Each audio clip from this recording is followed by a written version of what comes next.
नमस्कार साथियों, मेरा नाम है आर के सिंह। संस्कृति पीसीएस यूट्यूब चैनल पे आप सभी का स्वागत है।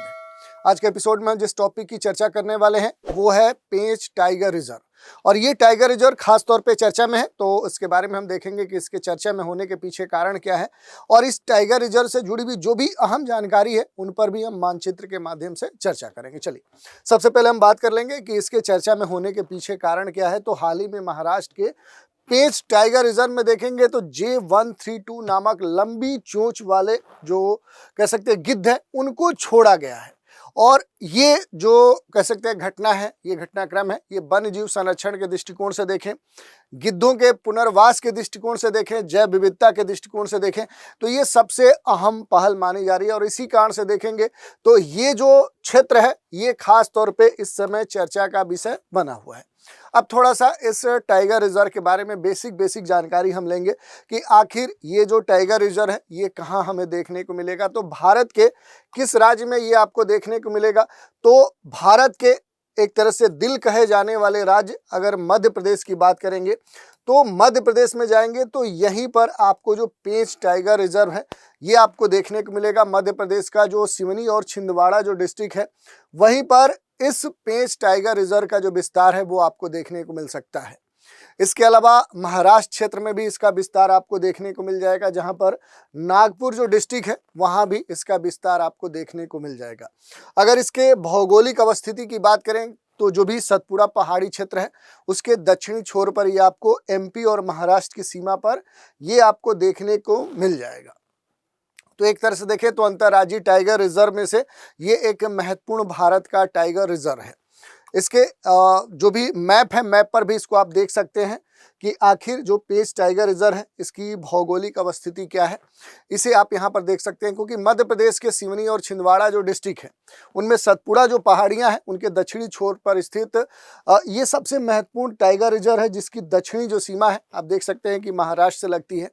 राष्ट्रीय उद्यान और बाघ अभयारण्य भी ये घोषित किया गया है। और इसका जो नाम है आप देख सकते हैं, यहाँ एक महत्वपूर्ण जो नदी है पेंच जो रिवर है, इसी पेंच रिवर के नाम पर क्या है, इसका नाम क्या पड़ गया, पेंच टाइगर रिजर्व पड़ गया। जो उत्तर से दक्षिण की ओर आप देखिए, इधर उत्तर से ये दक्षिण की तरफ क्या होती है, प्रवाहित होती है।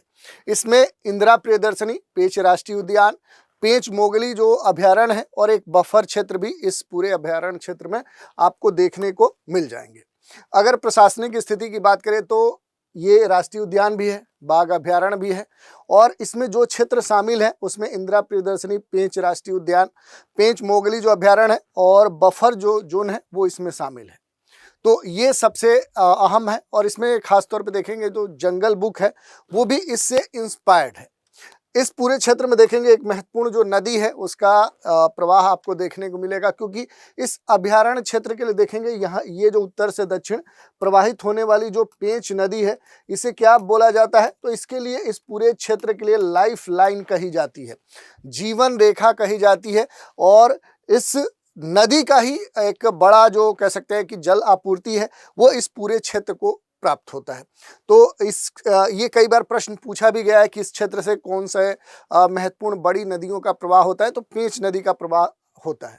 अगर वेजिटेशन की बात करेंगे जो भी इस पूरे क्षेत्र में, तो दक्षिण भारतीय जो उष्णकटिबंधीय जो नम पर्णपाती वन है उनकी यहाँ पर उपस्थिति मौजूदगी आपको देखने को मिलेगी। दक्षिणी उष्णकटिबंधीय शुष्क जो पर्णपाती सागौन के जो वृक्ष के वन है वो खास तौर पे यहाँ पर देखने को मिलते हैं। और मिक्स्ड जो पर्णपाती वन है वो भी यहाँ पर आपको देखने को मिलेंगे। इन वनस्पतियों में सबसे जो कॉमन वृक्ष यहाँ पर देखने को मिलेंगे उसमें सागौन, साग, महुआ, विभिन्न प्रकार की जो घास झाड़ियाँ हैं वो भी यहाँ पर देखने को मिलेंगे। और इस पूरे क्षेत्र में अगर जीव जंतुओं की बात करेंगे, चीतल, सांभर, नीलगाय, गौर, जंगली जो सुअर है वो यहाँ पर आपको देखने को मिलेंगे। मांसाहारी जीवों में आप देखेंगे तो बाघ, तेंदुआ, ढोल जैसे जो जंगली कुत्ता होता है वो यहाँ पर देखने को मिलेगा। पक्षियों की बात करेंगे तो लंबी चोंच वाला जो गिद्ध है ये आपको खासतौर पे यहाँ पर देखने को मिल जाएगा। मोर और विभिन्न जो शिकारी प्रवासी जो पक्षी हैं वो भी यहाँ पर आपको देखने को मिल जाएंगे। अब चूंकि लंबी चोंच वाला जो गिद्ध है ये खासतौर पे चर्चा में है और इसकी अगर बात करेंगे तो इसके बारे में अगर बेसिक जानकारी ले तो IUCN की जो कैटेगरी है उसमें गंभीर रूप से संकटग्रस्त श्रेणी में इसे रखा गया है, क्रिटिकली इंडेंजर्ड श्रेणी में रखा गया है। और इसका जो महत्व है, जो गिद्ध पारिस्थितिकी तंत्र है उसकी कह सकते हैं कि विशेषता है वो प्राकृतिक तौर पे सफाई कर्मी के तौर पे है। मृत जो पशु होते हैं उनके निपटान में, रोग फैलने से ये बचाता है, पारिस्थितिकी जो संतुलन है उसे बनाए रखता है। लेकिन गिद्धों की जो संख्या है वो एक तरह से देखिए 1-2 दशक में काफ़ी तेज़ी से गिरी है और इसके पीछे जो कारण है एक खास तरह की जो दवा है डाइक्लोफेनॉक है, उसके उपयोग की जो मात्रा थी जिस कारण से ये क्या है कि गिद्धों के लिए हानिकारक साबित हुई। जिस कारण से गिद्धों की संख्या क्या हुई, जो जानवरों को खास तौर पे दी जाती थी ये इंजेक्शन के माध्यम से दवा, और फिर जो जानवर मरते थे तो उनका जो मांस है वो ये गिद्ध खाते थे, फिर इनमें इन्फेक्शन होता था और इस कारण से इनकी जो संख्या है वो तेजी से गिर गई। तो ये पूरा हमने देख लिया कि पेंच टाइगर रिजर्व क्यों चर्चा में है और इससे जुड़ी हुई जो भी बेसिक जानकारी है उस पर हमने बात की।